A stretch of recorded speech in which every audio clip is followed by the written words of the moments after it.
Greetings. This is the John Savers Variety Spotlight Show. My name is John Savers. I'm your host, and today we will have another interesting program, I believe. As you know, we try to spotlight programs with interesting people, ideas, actions, calculated to be enjoyable to the people of Northern Virginia, wholesome, edifying, and always improving. So, on that note, let us go forth. Now, I remind you that I have no active part in the programs presented. Um, I am a host, an introducer of the program, and the program featured speaks for itself. Now, on that note, I'd like to introduce the first show, so let's take it away.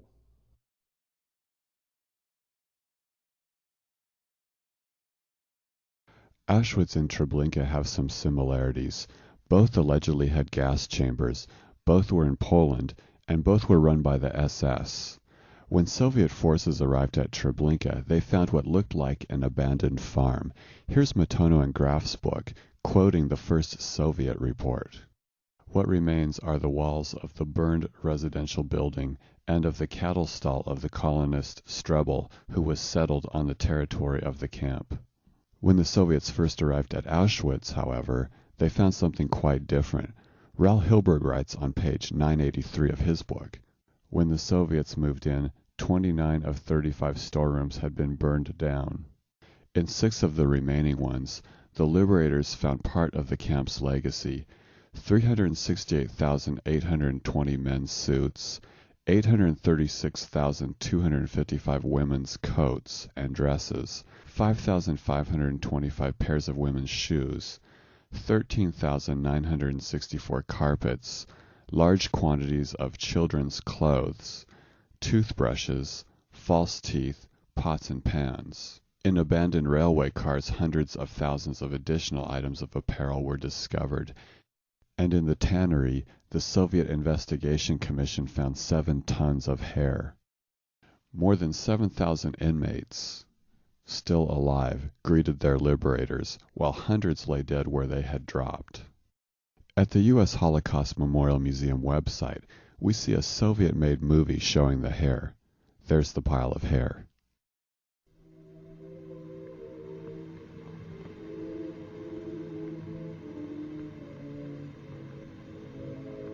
Before killing women, the Nazis cut off their hair. Masses of hair were packed in bags. Let's watch it again, but watch this guy and how he has to go over the top to show that this is human hair. Before killing women, the Nazis cut off their hair. Masses of hair were packed in bags. 20 kilos, 22 kilos, raw material for German factories. The film later shows that the SS left a giant pile of glasses as well. Here is one containing spectacles. Even if every 10th inmate wore spectacles, then how many had to be killed to provide this? And the SS forgot to get rid of the children's clothing. Who in Germany was to wear the clothes of the murdered infants? This mass of clothing, this little frock. 514,843 pieces of men's, women's, and children's clothing. But don't forget the other Soviet film we saw, shown at the Eichmann trial, that showed they also left a bucket of human heads. These camps were similar in many ways, but the contrast between what the Soviets claimed to have found at Treblinka and what they claimed to have found at Auschwitz brings up an interesting question. Why would the Nazis go to such trouble and labor to cover up the evidence at Treblinka and then leave such incriminating evidence at Auschwitz? Well, maybe Auschwitz was evacuated in an emergency and they didn't have time to destroy the evidence. except starting on page 980, Raoul Hilberg goes into 3 pages of detail describing how Auschwitz was not evacuated in an emergency. The highlighted parts of this paragraph state that Heinrich Himmler ordered the dismantling of the killing installations on November 25, 1944. Then we read on page 982, on the evening of January 17th, the last roll call was taken. That means the alleged killing operations had been finished for nearly 2 months. They had even cleaned out the ovens and chimneys. Predictably, the account of cleaning out the ovens is over the top.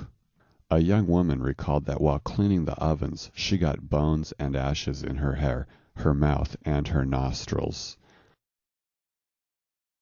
Well, maybe Auschwitz wasn't secret. Except, here's an excerpt from Mr. Death, DVD Chapter 12, where Dutch Jewish professor Robert Van Pelt talks about how secret the killing at Auschwitz was.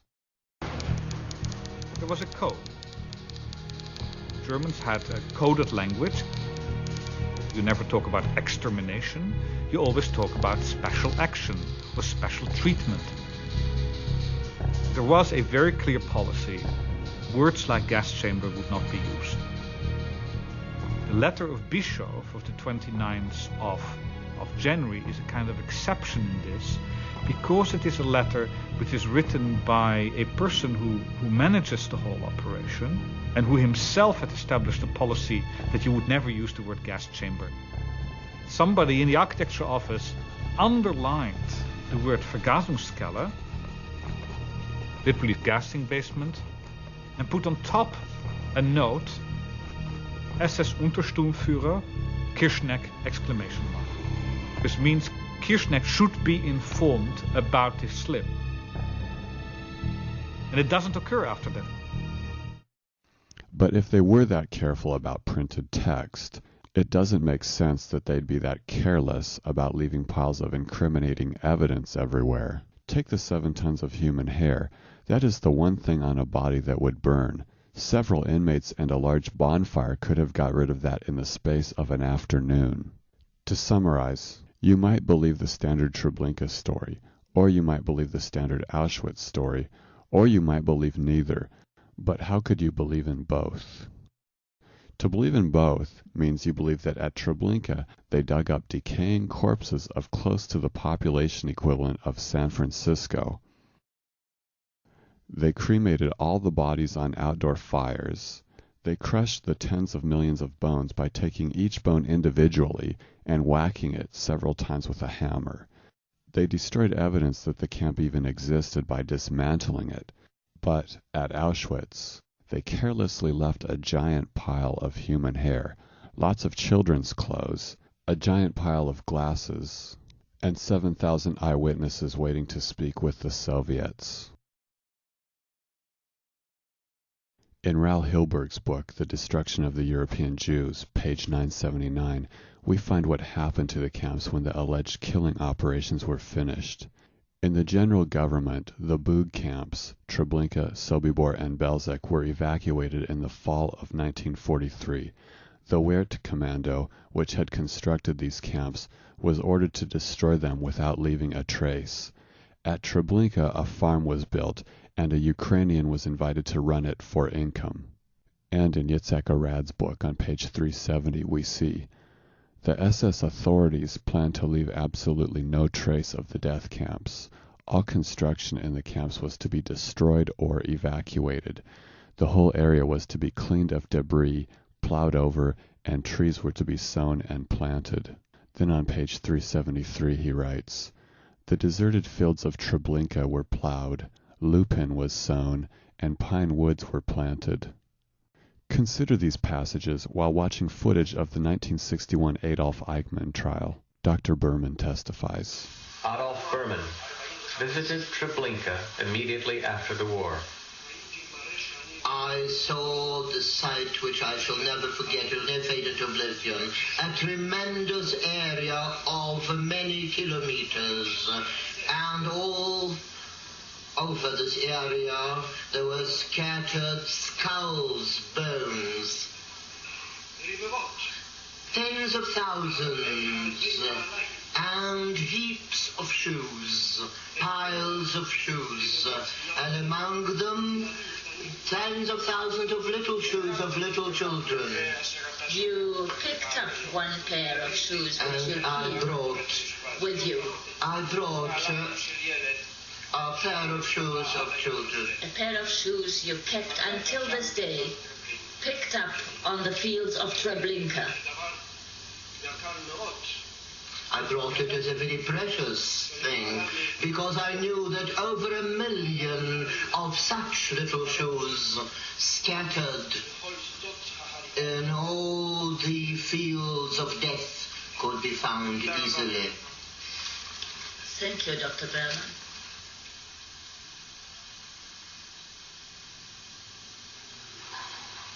The documents, the eyewitness testimonies.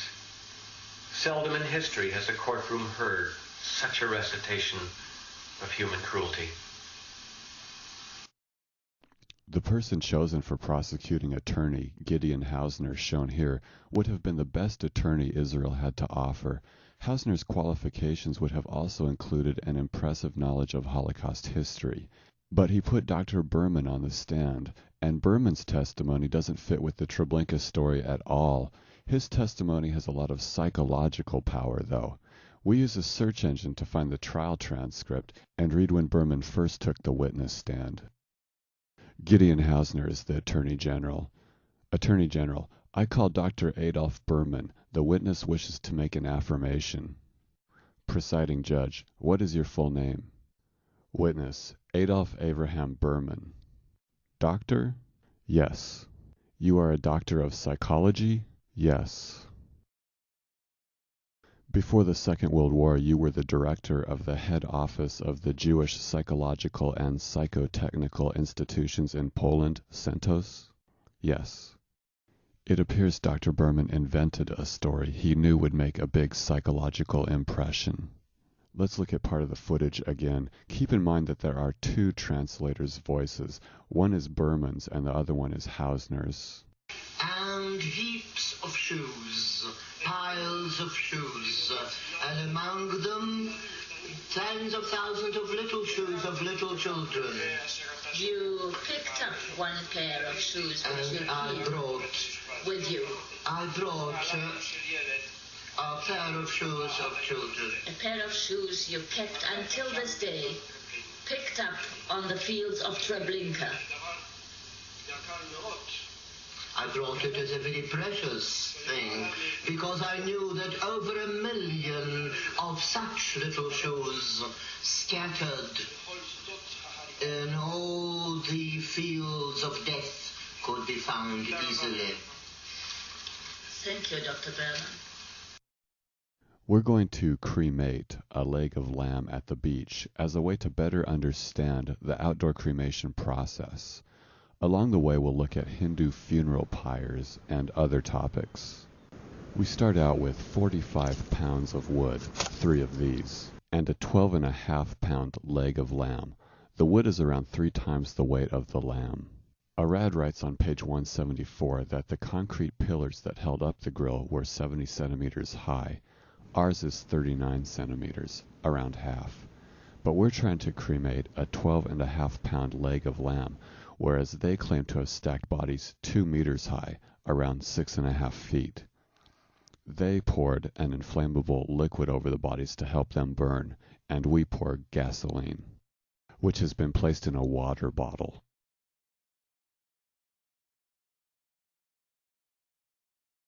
But with the slightest amount of wind, all your heat leaves out the side of the fire.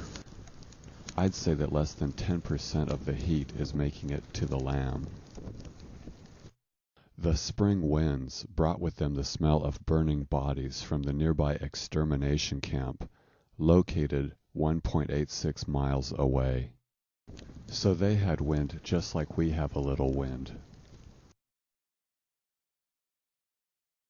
The fire's been burning for 17 minutes, and I've been adding my excess wood. This is the 24-minute mark. I've added all the wood now. Notice the lamb, which I put fat side down, is slightly combusting right there, but not very much. For that to happen, you need a high heat environment, which is why it doesn't make sense to let all the heat leave with the wind.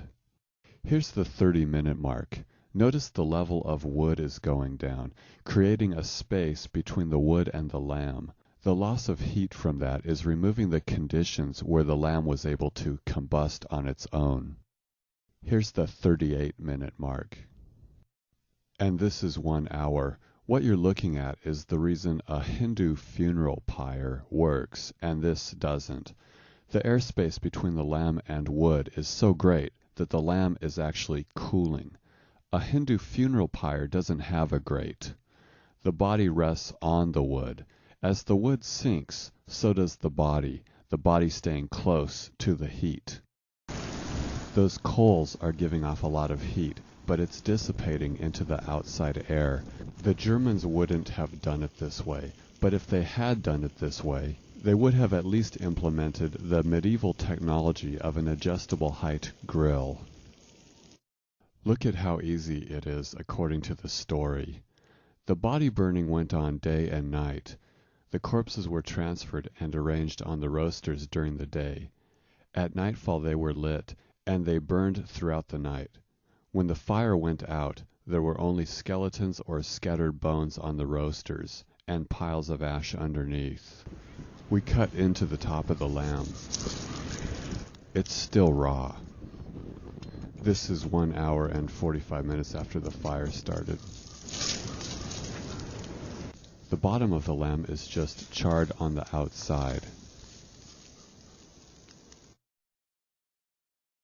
We come back 5 hours later, just after the sun has gone down, this time with 90 more pounds of wood, so our total amount of wood is 135 pounds to cremate a 12.5-pound leg of lamb.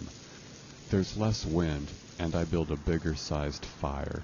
It works this time, but I'm cheating because I add this much wood after the fire starts. I keep adding wood to keep the fire level close to the grill. I'm tending the fire, but the eyewitnesses in Arad and Hilberg never mention anyone tending the fire, because they're going with the premise that the bodies themselves burn like wood. And the lamb here is burning, but with small flames, and were you to take the wood away, the lamb would stop burning. According to the supposed eyewitnesses, you just light the fire and the fire takes care of itself after that. On page 111 in Yitzhak Arad's book, there is a list of occupations in the death part of the camp, ranging from people who pulled gold teeth out of the mouths of the dead, to gas chamber and tube cleaners, to kitchen and service workers. But they don't mention anyone who hauled wood or tended the fire. And on the maps of Treblinka-Sobibor and Belzec, there isn't even a warehouse for storing wood. We see minutiae of detail on these maps. Number 21, as an example, is the latrine. And on the Sobibor map, number 39, is the SS ironing room. Minutiae of detail. But nowhere on any of these maps is there a warehouse for all the wood. Matter of fact, there isn't even a wood shed for the B as in Bruce 500 million pounds of wood. That is 30 million packs of Montana hotwood. Well, maybe these are maps of the camps before the cremation operations began. Except all the maps include grills. We continue cremating the leg of lamb, and we're doing this to get an insight into cremating people. This will be repulsive to some, but sometimes you have to look at things that are unsettling in order to quit believing a lie. After 2 hours of night burning, we're finished. Here's the cremated leg of lamb the next day. The grill has been warped from the heat. It's bent, and it's made for heat, just not that much heat. Had the Germans built a grill for mass cremations, they would have used specially built alloy beams made to hold up a lot of weight in high heat conditions. Instead, we are told in Arad's book on page 171 that the grill at Sobibor was made from old railway tracks. During World War II, the United States developed the atomic bomb through a program called the Manhattan Project in New Mexico. Similar to Treblinka-Belsec-Sobibor, the Manhattan Project was a high-priority, top-secret government project researching the mass destruction of human beings. But can you imagine the Manhattan Project using old railroad track rails for their atomic research? Or keeping the Manhattan Project top secret by surrounding it with a tree branch fence? And we're about to see more makeshift, shoddy workmanship methods as we read about what they did with the burnt remains. Here's page 176 in Arad. When the fire went out, there were only skeletons or scattered bones on the roasters, and piles of ash underneath. Another special prisoner team, known as the Ash Group, Ashkelon, had the task of collecting the ash and removing the remains of the charred bones from the grill and placing them on tin sheets. Round wooden sticks were then used to break the bones into small fragments. So I'm going to try and do that. I use a 5-foot long 4x4, that is 4 inches by 4 inches, and an aluminum sheet.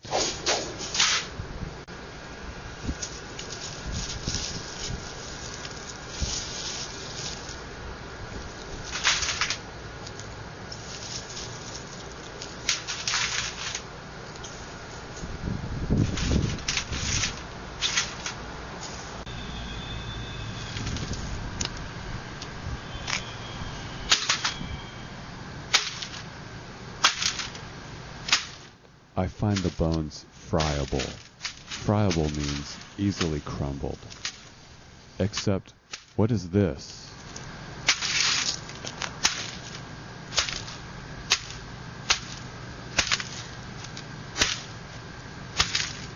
It's a sizable piece of meat that didn't turn to ash.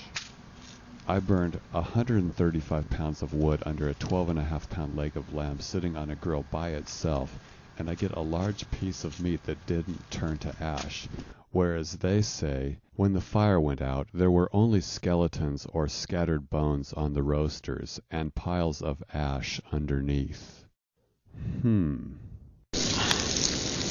And imagine how less cooked it would be if it had been surrounded by other pieces of meat insulating it. Crushing the burnt bodies is a big task. For the 3 camps, it is 1.5 million people. That's twice the population of San Francisco. But the storytellers took it a meticulous step further. The crushed bodies were then run through a tightly woven screen made of metal wire. Those bone fragments which did not pass through the screen were returned for further smashing. Here's a metal wire screen, and it would be tough to even pass the lamb remains through it. But this doesn't fit the story, because it is a loosely woven screen, and theirs was a tightly woven screen. A crushing operation like this would take some space. Since neither Arad nor Hilberg describes how it works, follow me as I put forth a guess on a Southern California football field. The burnt remains of 1,600 people are put in a large pile here in this black circle, and around that, 8 stations with 2 workers per station pull burnt bodies off the pile, crush them on tin sheets, and then sift the crushed remains through a screen. Let's say each station can crush and sift 1 body every 3 minutes, which is 20 an hour and 200 per day. So in 10 hours, the 8 stations would be finished with the 1,600 bodies. But for Treblinka, for instance, they allegedly crushed and sifted 750,000 bodies in 5 months. So you would need 3 of these piles and 24 stations. You are then taking up most of a football field. Pause and look at the math if interested. So how much space is given for this on Arad's map of Treblinka on page 39? No space at all. Here's the death part of the camp. Here's the new gas chamber, old gas chamber, burial pits, grills, and barracks area. Where did they crush and sift the burnt remains of the population equivalent to San Francisco? It could possibly be over here, east of the gas chambers, when some of the area was still covered. Except then we read on page 175. Other efficiency measures introduced included increasing the number of cremation sites to 6, thus enabling the workers to burn up to 12,000 corpses simultaneously, and placing the cremating roasters nearer the mass graves to save time in transferring the bodies. The roasters occupied a good portion of the area east of the gas chambers, which was clear of mass graves and buildings. So I guess they're not there.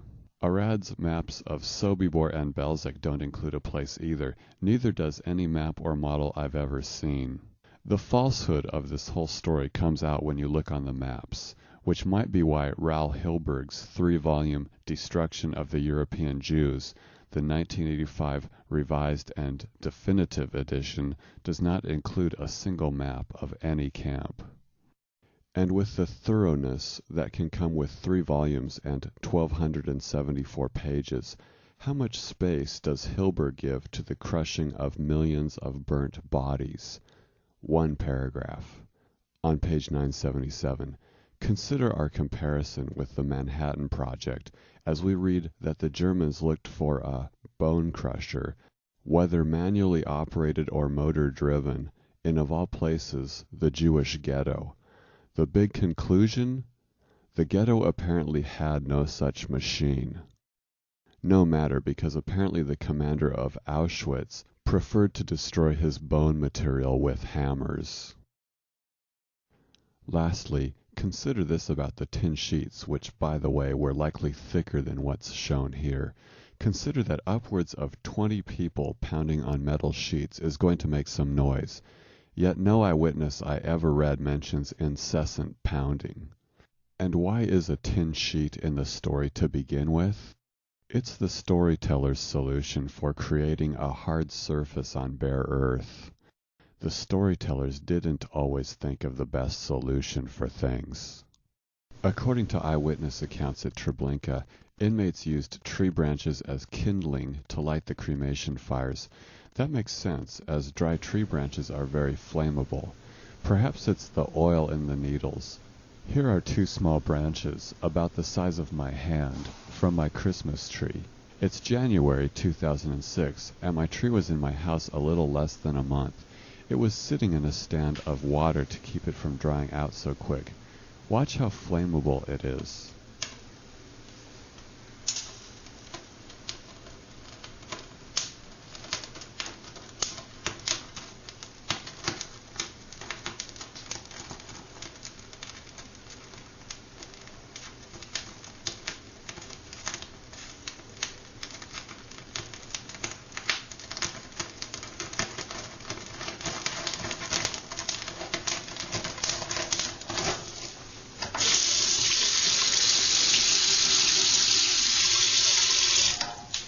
So it makes sense that they would use branches to start the cremation fires.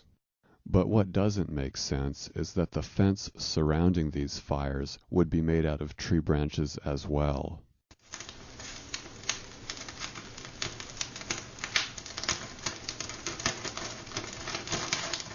On page 40 we read about this inner fence around the camp perimeter. The inner fence was 3 to 4 meters high and intertwined with tree branches that hid the camp from outside view. That's around 10 to 13 feet high. Here's a map of Treblinka on page 39 in Yitzhak Arad's book. The red part is where there is a fence made out of barbed wire and tree branches so thick you couldn't see through it. Here, according to the story, they burned around 225 million pounds of wood in an area enclosed by a tree branch fence. Notice this point right here. The cremation grill is around 14 feet from the tree branch fence. We can tell this from the bedroom-sized gas chambers to the left. The distance between the end of the grill and the tree branch fence is about the same distance as it would take to walk across a bedroom floor. Yet no one ever lit the fence on fire, which would have quickly engulfed the tube. On this part, known as the tube, we read on page 42 in Arad, it was fenced on both sides with barbed wire 2 meters high, and intertwined with tree branches so that it was impossible to see in or out. That's 6.5 feet high. The inmates in this part of the camp were supposedly forced to help in either the gassing of their fellow Jews or in digging up their decaying bodies and then burning them. Yet we're supposed to believe that not one inmate out of rage, anger, and despair ever simply lit the fence on fire. Doing so would have caused great damage to the camp due to how quickly the fire would have spread along the fence. It also would have been hard to extinguish since there was no pressurized water at the camp, only well water from 3 wells. Yet no one ever lit the fence on fire. Would any group of men watch their people be led into gas chambers when they could have so easily destroyed a big portion of the camp by simply throwing a half-burned wood log into the fence? They could have done that just after a transport of 2,000 Jews had arrived in the courtyard, but before they had gone through the tube. At that moment they could have turned the tube into a giant inferno while burning up much, or perhaps all, of the perimeter fence. A group of men in any culture simply would not have been this acquiescent in face of what was happening. Yankel Wiernik writes about the extra privileges of those that worked in the gassing and cremation part of the camp in his book A Year in Treblinka, page 34. We, for example, were permitted to smoke while working and even received cigarette rations. So they had cigarettes and hence matches. Here's the barracks where they slept, and in their backyard, a 13-foot high tree branch fence going around the perimeter of the camp that, if ever lit, would have quickly engulfed this watchtower above it, and probably within minutes would have spread so fast as to engulf these watchtowers too, while destroying the fence that was keeping them in. Yet, according to the story, no one ever lit it on fire. Here's a couple burning their Christmas tree at the beach in mid-January. The amount of branches here would be nothing compared to a 13-foot high tree branch fence. And within seconds it's already dying down, so that had the inmates ever lit the fence on fire, it would have quickly subsided so that they could have escaped through it. Well, before you talked about wind and rain, how can you now talk about dry tree branches? Because I'm talking about Treblinka now. Before I was talking about Sobibor and Belzec. We see on page 170 in Arad, the cremation of the corpses in the camps of Sobibor and Belzec began in the autumn of 1942 and in Treblinka in March 1943. And on page 177, referring to Treblinka, Arad writes, in this camp the entire cremation operation lasted about 4 months, from April to the end of July 1943. So the tree branch fence in this area is drying in the hot summer sun during June and July, compounded with the heat from the cremation fires. To summarize, that the Germans would have had a tree branch fence in the first place is so primitive it's absurd, but even more absurd to allege that they wouldn't have changed the fence to a non-flammable one when they began a huge outdoor cremation operation which involved the burning of around 250 million pounds of wood. It's also not believable that the Jewish inmates wouldn't have ever set the fence on fire. Plus, when you're burning such a huge amount of wood, 1.8 million pounds a day on average, it's not a good idea to have something as flammable as a tree branch fence in the near vicinity. These are issues the people who fabricated the story just didn't think of. On Yitzhak Arad's map of Treblinka, there is an outer fence made out of anti-tank obstacles. We read about it on page 40. A second fence, some 40 to 50 meters from the first, included chains of anti-tank obstacles, Spanish horses, wrapped in barbed wire.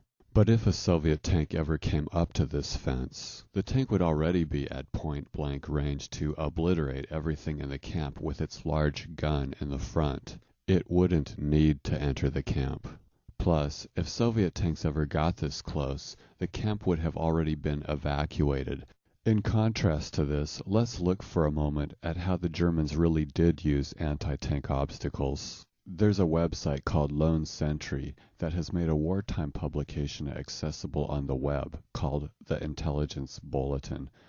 Printed by the Military Intelligence Service throughout World War II, the Intelligence Bulletin was designed to inform officers and enlisted men of the latest enemy tactics and weapons. For the historian and collector, the bulletins offer a rare view into the Allied knowledge of the Axis forces.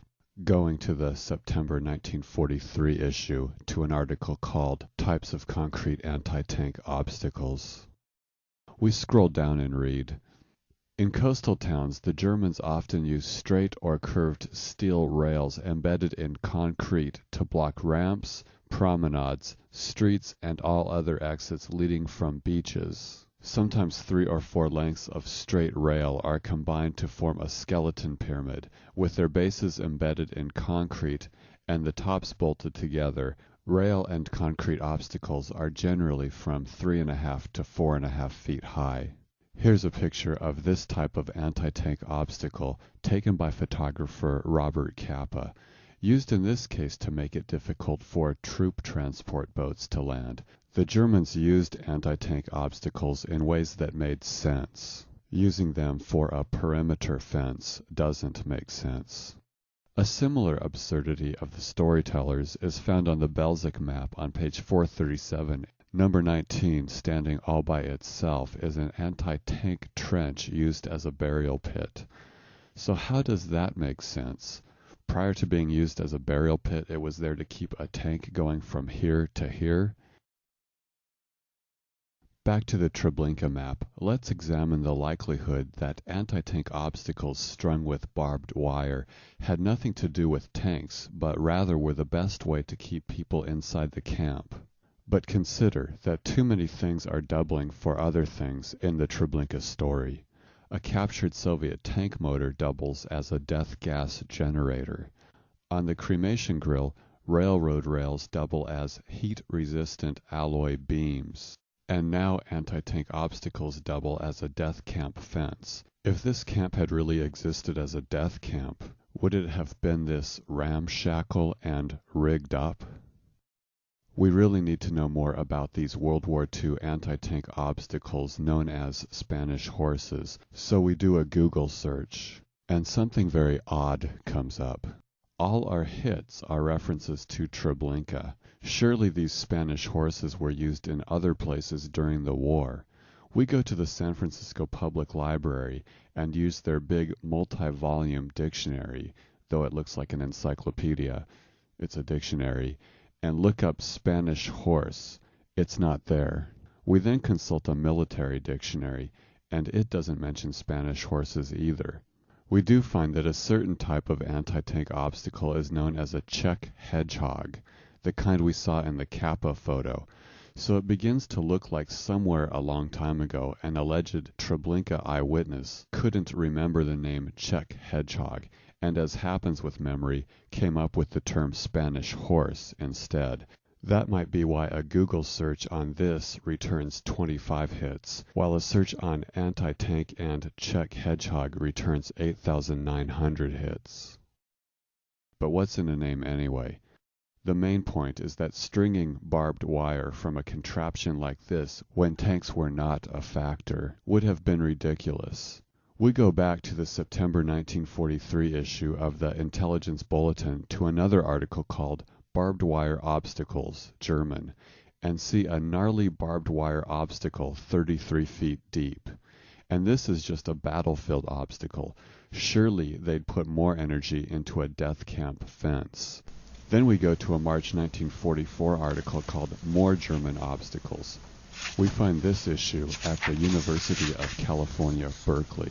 Here's barbed wire suspended from metal stakes pounded into the ground. No need to drag in a heavy anti-tank obstacle to do the same thing a metal stake will do. And look, they've managed to build a fence out of something other than tree branches. Now we turn to Treblinka guard Franz Suchomel. Seen in Claude Lanzmann's movie Shoah, he sabotaged his account not with precision, but with an absurd story. Die Frauen im Schlacht, die mussten warten. die hörten die Motoren der Gaskammer. Wenn sie da gestanden sind, kam die Todesangst. Und in der Todesangst gibt der Mensch her. Nicht wahr? Da entleert er sich. Entweder vorne oder hinten.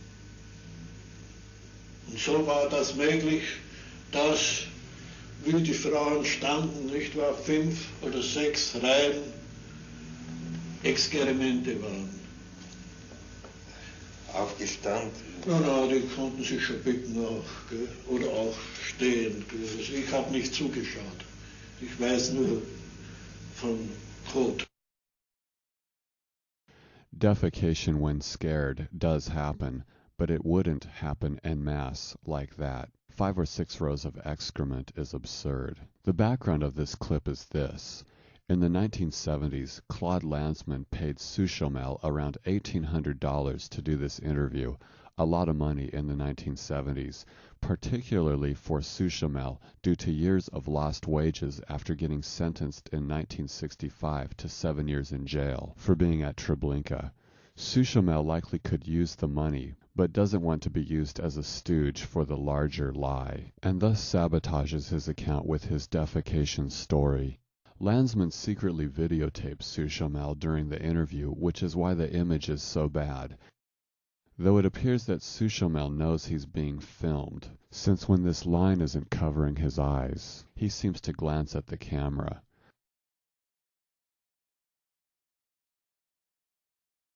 Like Gerstein, Suchomel works within the story. That might have made the difference between life in prison and the 7 years in prison that he got.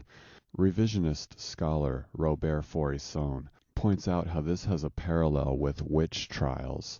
Faurisson said, "When the people were accused of having met the devil, they wouldn't say, 'Your Honor, the best proof that I have not met the devil is that the devil does not exist.' It would have been the end. No, the tactic was to say, 'Oh yes, the devil was there on top of the hill. Myself, I was down at the bottom.'" Accused witches in the 1500s also worked within the story. Suchomel gets away with his story by presenting it as a phenomenon that medical science knows about. Watch this. Und Todesangst? Aus Todesangst lässt man. Das ist ein altes, wenn der Mensch Angst ist und weiß, dass er sterben muss, auch im Bett kann es passieren, nicht wahr? Meine Mutter kniete vorm Bett. Ihre Mutter? Meine Mutter war ein großer Haufen da. Ja. Das ist so. Das ist ärztlich festgestellt. We just saw an absurd story presented as phenomenon. Watch how Adolf Eichmann does the same thing. I've added the yellow subtitles. Remember that on this occasion I passed through Lemberg, which is outside the boundaries of the Reich, and then I saw for the first time the so-called blood fountain. There, außerhalb des Reichbildes zum ersten Mal etwas gesehen habe, was ich noch nie gesehen habe. A short while before, Jews had been killed, and as a result of the gases that had been produced in the gas chambers where Jews had been buried hurriedly, blood spouted up, and it looked like a ghoulish fountain. It's an absurd story presented as a phenomenon. Suchomel did the same thing. In Eichmann's case, likely to minimize the torture in jail, but at the same time to subtly resist being used as a stooge in the giant lie. Problems with Eichmann's story. Why wouldn't the blood just coagulate in the dirt? And if there were gases produced near or below the blood, why wouldn't the gas just bubble up through the blood to the top, instead of pressurizing the blood? And if we look at the transcript found on the web, we see that Eichmann happened to notice the fountain of blood on the side of a road while passing through a town.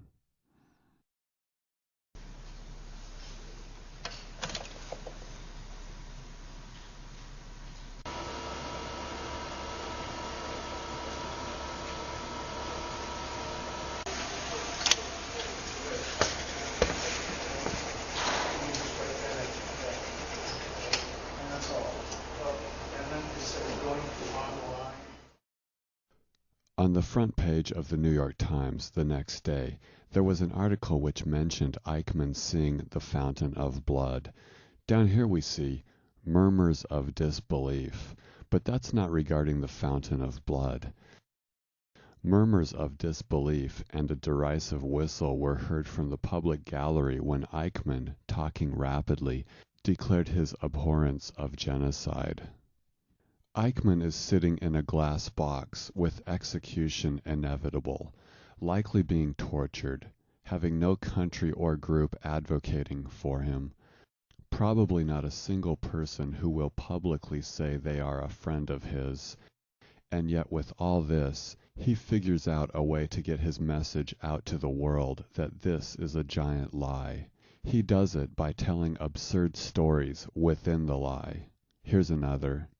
I reached Lublin and reported.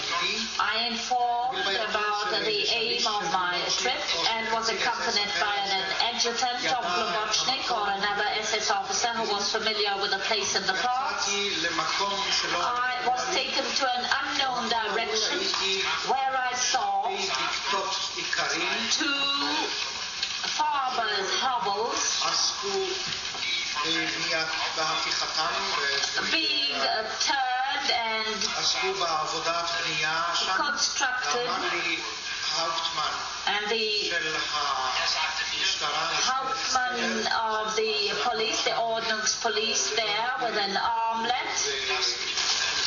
on his sleeve, on his shirt sleeve, that he was assigned to turn these two hovels into hermetically sealed buildings so that the gases of a Russian U-boat engine could be introduced to kill people. This is all I saw because there was nothing more to see. I went back to Berlin and reported to Miller. Here's some problems with the story. Number one, you don't need an engine to make carbon monoxide. Engines are not the best way to make carbon monoxide. They just seem like the best way if you're not a chemist. In an earlier chapter, we showed that making carbon monoxide gas is a fairly simple process called gasification. Here, some people have made a gasifier out of things like an old water heater. This brings us to number two. A submarine engine is too big and too complicated. For comparison, we go to the USS Pampanito in San Francisco, built in 1943. On both sides of this picture is a submarine engine, but you are only seeing half of each engine because half is below the floor level.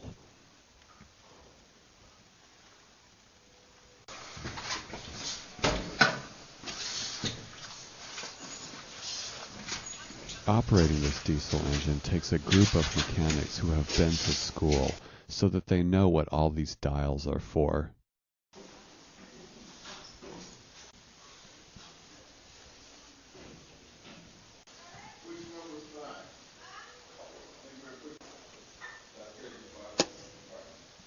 Here's the exhaust outlet, around 14 inches in diameter.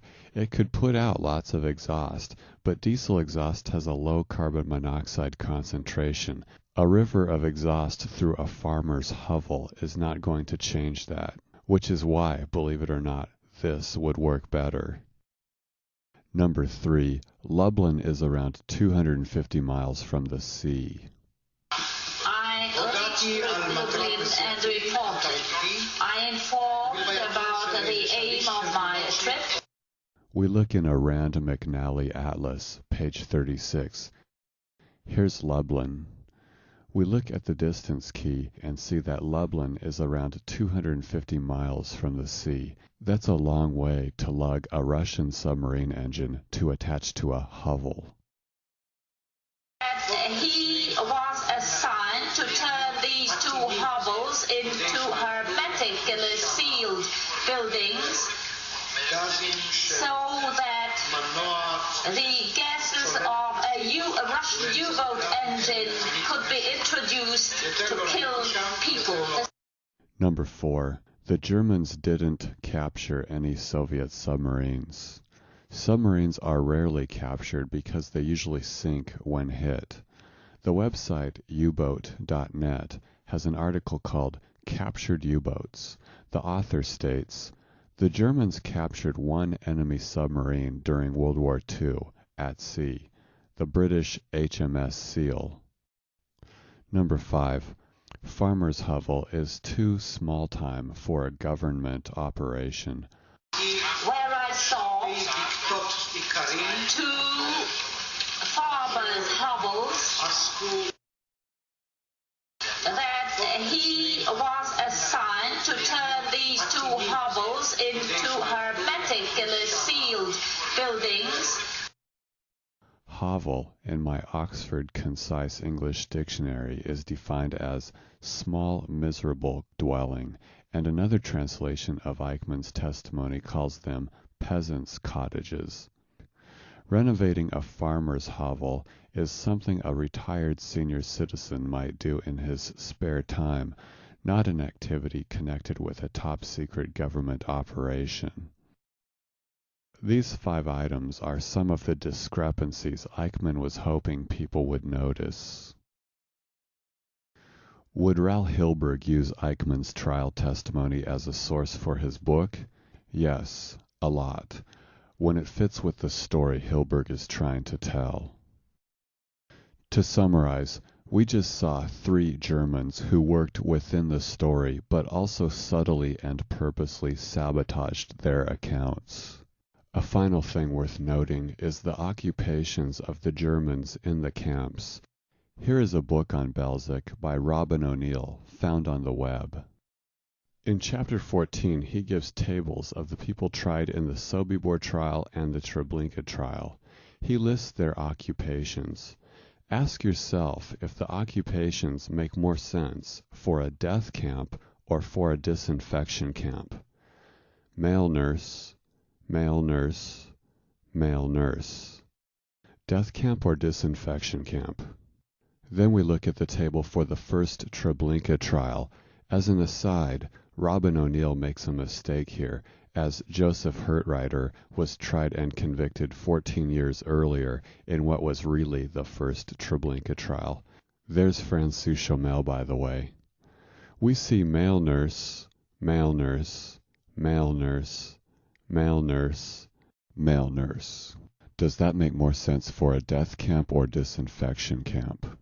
Then in Yitzhak Arad's book, on page 100, we see the occupation of Kurt Gerstein, Chief Disinfection Officer in the main hygienic office of the Waffen-SS, and the man who accompanied him, Wilhelm Pfannenstiel. He was a professor and director of the Hygienic Institute at the University of Marburg-Lahn. Does that make more sense for a death camp or disinfection camp? That's it. That's a wrap.